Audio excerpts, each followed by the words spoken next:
बद्दल गृहमंत्र्यांचं गृह म्हणजे गृहमंत्र्यांचं घर हे नागपूर आहे. आरएसएसचं मुख्य कार्यालय नागपूर आहे. अशा या नागपूरमध्ये हिंदू खत्रमे कसा काय? मग इतके वर्ष तुम्ही केलं तरी काय नेमकं?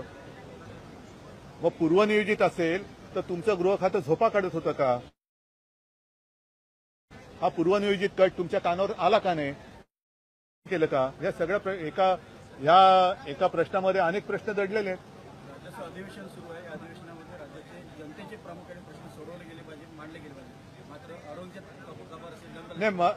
नाही, अगदी तुमचा प्रश्न योग्य आहे. सरकार त्याचं अपयश लपवण्याचा प्रयत्न करते आणि हे अपयश लपवण्यामध्ये आणखीन अपयशी ठरते.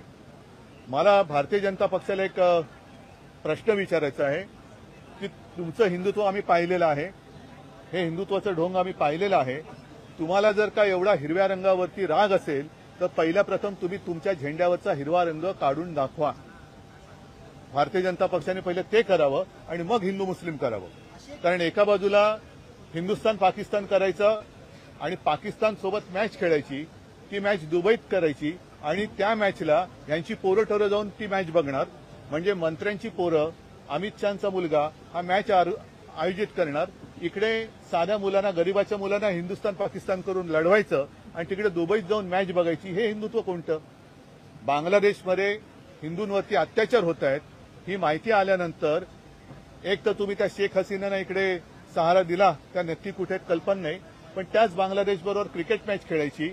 म्हणजे सर्वसामान्यांच्या घराची होळी करायची आणि त्याच्यावर तुम्ही राजकारणाची पोळी भाजायची. हे अत्यंत घृणास्पद राजकारण आहे. अशा घटनांना चिथावणीखोर वक्तव्य जबाबदार आहेत का? कारण अबू आझमी असतील किंवा नितेश राणे असतील अधिवेशन नाही, यांची मिलीभगत आहे, यांची सगळी मिलीभगत आहे. यांच्याकडे कोणते मुद्दे राहिलेले नाहीत.